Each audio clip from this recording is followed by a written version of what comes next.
మంత్రి కొల్లు మాజీ మంత్రి పేర్ని నాని మధ్య మాటల యుద్ధం కొనసాగుతోంది. పేర్ని నానిపై మంత్రి కొల్లు ఓ రేంజ్ లో ఫైర్ అయ్యారు.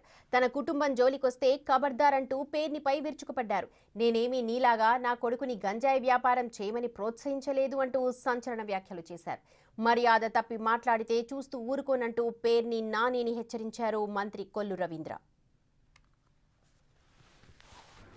ఇంటికొస్తే మర్యాద ఇస్తాం, ఇంటికొస్తే భోజనం పెడతాం, ఒక కాఫీ ఇస్తాం, అది కూడా తప్పేనా? దానికి పిచ్చి పిచ్చి మాటలు మాట్లాడుతున్నాం ఒళ్ళు దగ్గర పెట్టుకో.